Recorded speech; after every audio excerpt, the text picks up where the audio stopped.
Episode 451. Wang Jiaxi's fighting style is fast and flashy, but most elementalist spells require a casting time. An opponent like Wang Jiaxi is a natural counter. Once he latches onto you, even if you don't dodge, attacking with an elementalist won't be smooth sailing. But Chu Yunshu wasn't fighting alone this time. Su Mucheng, acting as her support, saw her intent to stand her ground and immediately launched a fierce counterattack of her own. She hurled shell after shell, trying to force Wang Jiaxi's Vacaria back. Chu Yunshu seized the opportunity, ignoring any damage that wouldn't interrupt her incantation. A torrent of spells rained down on Wu Yucha's ghost guest: ice, fire, light, and shadow. Some were Windy Rain's primary specialties, others were skills she'd picked up just to fill cooldown gaps. Now, she unleashed them all in a frantic barrage, blasting the ground before her into a flat, featureless plain. Wu Yucha's ghost guest was already low on health. Faced with Chu Yunshu's extravagant map-wide bombardment, escape now seemed utterly impossible. Over there, Zhang Xinjie's cleric, stone not turned, rushed to provide aid, but he was ultimately a step too late. Wu Yucha's ghost guest ultimately fell, though no one could tell which spell finished him off. In any case, his avatar in the team list went dark. And so, the famed twin ghosts of the Glory Alliance had both fallen. Only 3 players remained fighting on Team 2, Wang Jiaxi, Deng Fusheng, and Zhang Xinjie. In terms of their classes, these 3 truly represent the classic MMO trinity: the warrior, the mage, and the cleric.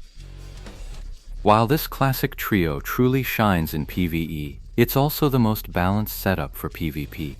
But now, with the odds stacked 5 against 3 in this desperate situation, even the most miraculous professional combo would find it hard to pull off a miracle. But a pro player would never give up so easily.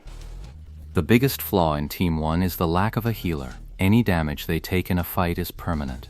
Chu Yunshu's Windy Rain had just taken down Ghost Guest in a direct assault, and was now the character with the lowest health among Team 1's 5. With Ghost Guest down, Wang Jiaxi had no choice. He now made Windy Rain his primary target.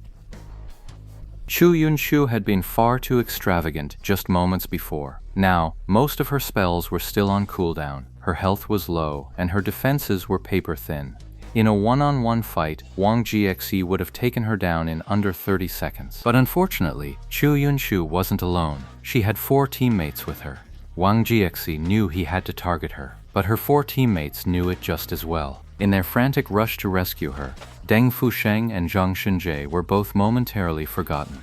Wang Jiaxi's awareness and judgment were lightning fast. Seeing the entire team rush to protect Chu Yunshu, he immediately abandoned her as the easiest target to eliminate. Instead, he focused his assault on Su Mucheng's Dancing Rain. Vacaria banked sharply on his broomstick and dove straight toward Windy Rain. Su Mucheng reacted just as quickly, firing off an instant anti-tank cannon to try and knock Vacaria out of the sky. But then, a figure leaped out from the side. It was Deng Fusheng's knight, Self-Existence. He couldn't reach Windward Rain in time to interrupt her attack, so instead he leapt into the air, shield raised. Cannon fire erupted around him as he took the hit for Vacaria. Deng Fusheng and Wang Jiaxi were team partners. He had a deep, practiced understanding of how to cover for the gaps and flaws in Wang Jiaxi's combat style. Self-Existence blocked the anti-tank cannon, his body just beginning to sink when Vacaria shot past him. He leapt from his broom mid-air and swung it in a wide arc. Su Mucheng couldn't dodge this time and was sent flying into the air by Vacaria. In mid-air, Vacaria's broom swept through the air in a continuous arc, its path so clean it seemed to scrub the very atmosphere clear. The broom in Vacaria's hand was no ordinary item either. It was a famous silver weapon, with a name arrogant enough to match: Extinction Star. Each swing of Extinction Starfall against Winddancer was, in essence, a basic attack. Yet the effect was as dazzling as a skill, every blow seeming to shatter stars, sending glittering powder drifting down like celestial dust. The rest of Team 1 weren't about to just stand and watch. They rushed forward, desperate to help. Zhou Zikai charged forward, firing a rapid volley as he moved. But Deng Fusheng leaped up again and again to provide cover, blocking every single shot. Zhang Xinjie's stone not turned stayed close by, healing while also casting skills like Sacred Fire to try and slow the 4 ferocious players charging their way. But with just the 2 of them fighting like this, they were hard-pressed to hold off the 4 powerhouses before them. But they'd been fighting here for a while now. Shouldn't they have arrived by now? Zhang Xinjie could only guess, because this battlefield, which Team 1 had deliberately lured them into, was unfortunately a blind spot for Team 2. However, when Team 1 checked their holographic map, they discovered that Team 2's substitute player had finally arrived on their battlefield. Watch your back! Yu Wenzhou's warning came just as he saw Han Wenqing's desert dust vault over the roof behind them. The moment his warning left his lips, Han Wenqing's desert dust was already leaping down from the rooftop. Mid-air, the character struck a pose, left hand thrust forward, right fist cocked back at the waist, gathering power. This was Fierce Tiger's rampage.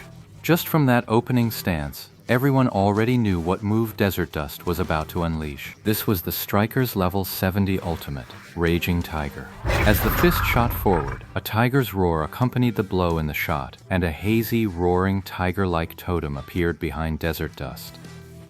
And that descending diagonal punch of the Fierce Tiger's frenzy smashed squarely into Yu Wenzhou's Swaksar, right on the shoulder. Yu Wenzhou had seen Han Wenqing coming. His hands might be slow, but they weren't so slow he couldn't put up a fight. That punch looked like it landed, but Yu Wenzhou had Swaksar roll back just in time to dodge it. But the tiger's frenzied dance is never just a single strike. Desert Dust, having landed, charged forward with long, powerful strides. He struck with fists and kicks, moving east and west, his flurry of blows enveloping the entire team. Swaksar, who bore the brunt of the assault, had dodged the initial strike. But against this relentless, continuous onslaught, for Yu Wenzhou, there was nothing more vexing. Nothing could be more frustrating than this. After just a few exchanges, his defense fell apart. Then Han Wenqing's Desert Dust-style fists and feet pummeled him into a state of utter disarray.